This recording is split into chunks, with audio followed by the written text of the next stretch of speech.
Welcome to me TV news. రాజ్యాంగ నిర్మాత Bharat Ratna doctor Babasaheb Ambedkar ఆలోచన విధానం నేటి తరానికి ఆదర్శప్రాయమని న్యాయవాదిగా, ఆర్థిక శాస్త్రవేత్తగా, రాజకీయ నేతగా, సంఘ సంస్కర్తగా విభిన్న పాత్రలు పోషించిన మహా నాయకుడు అంబేద్కర్ అని హెచ్ఎల్ ఎమ్మెల్యే నడుకుతుటి ఈశ్వరరావు కొనియాడారు. రణస్థలం మండలం తిరుపతి పాలెంలో ఏర్పాటు చేసిన అంబేద్కర్ విగ్రహాన్ని ఆయన ఆవిష్కరించారు. ఈ కార్యక్రమంలో జనసేన నియోజకవర్గ ఇన్ఛార్జ్ డాక్టర్ విశ్వక్ సేన్, అలాగే సర్పంచ్ ఆకుల రవికుమార్, మాజీ sarpanch Ramunaidu, Pisini Jagannathan Naidu, Rautu Srinivasarao, Vaddadi Srinivasarao, Appal Suri master, Ramu master, Pachipala Eswararao, BJP SC Morcha ప్రధాన కార్యదర్శి దుపాడ కొరియాబాబు, స్థానిక నాయకులు పాల్గొన్నారు.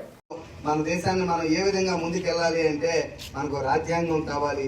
అటువంటి రాజ్యాంగాన్ని రచించి ఇచ్చిన మహానుభావుడు మన డాక్టర్ బిఆర్ అంబేద్కర్ గారు.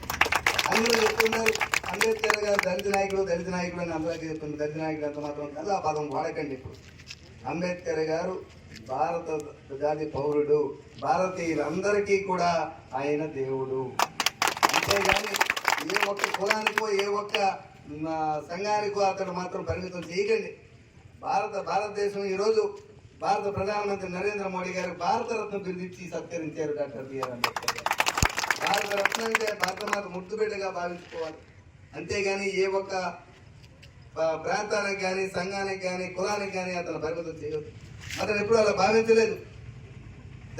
దళితులే కాదు, భారతదేశంలో ఉన్నటువంటి బడుగు బలహీన వర్గాలందరినీ పైకి తేవాలి, అట్టడుగునున్నటువంటి సామాజిక వర్గాలను అందరినీ కూడా పైకి తీసుకురావాలని ఆ రోజు రాజ్యాంగంలో ఆయన పెట్టినటువంటి ఈ రిజర్వేషన్ ప్రక్రియ ఈ రోజు మనం అనుభవిస్తున్నాం.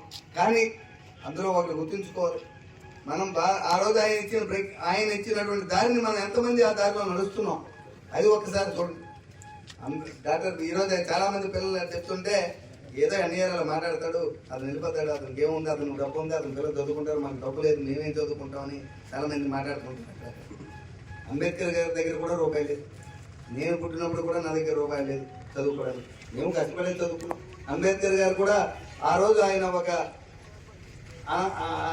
అనగారిక వర్గాల్లో పుట్టి ఆ రోజు ఉన్నటువంటి పరిస్థితుల్లో అక్కడ ఉన్నటువంటి మహారాష్ట్రలో ఒక రాజుగారి చెంత చేరి ఈయన ప్రతిభను గుర్తించి ఆ రాజుగారి చదివించి లండన్ పంపించి లా చేపించి ఆ రోజుల్లో ఈ రోజు అంటే ఎంత చాకచక్యం, ఎంత మంచితనం, ఎంత గొప్పతనం, ఎంత ఓర్పు, ఎంత పనితనం ఆయనలో ఉన్నాయో ఒకసారి ఆలోచించి.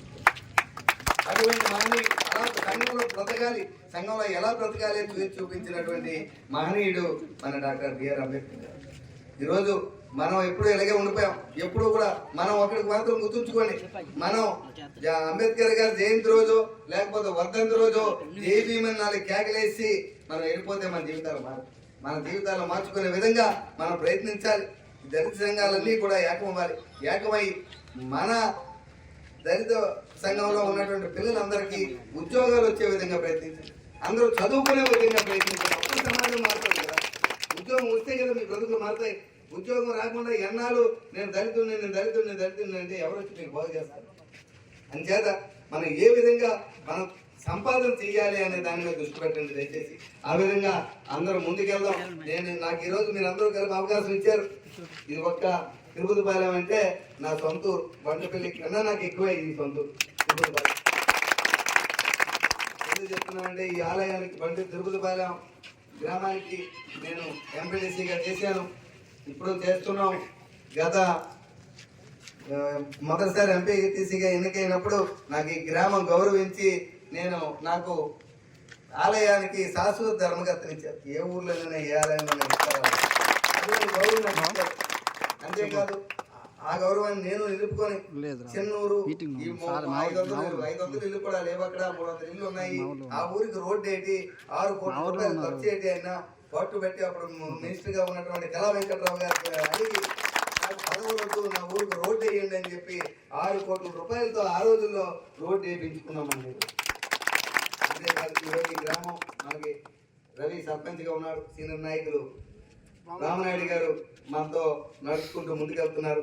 మనం తప్పకుండా వీళ్ళ ఆధ్వర్యంలో మన గ్రామాన్ని ఒక మోడల్ గ్రామంగా నిర్మించుకుందామని చెప్పి అలాగే దళితులందరూ కూడా మారండి, మంచి చూడండి, మీ పిల్లలందరినీ చదివించే భాగ్యం కల్పించండి. చదువుకున్న పిల్లలు ఎవరైనా ఉంటే నా దగ్గర తీసిరండి, ఉద్యోగాలు ఇప్పిస్తాను. నేను దళితులందరికీ మాటిస్తున్నాను, చదువుకున్న పిల్లలు ఎవరైనా ఉంటే తీసిరండి, ఉద్యోగాలు ఇప్పిస్తాను.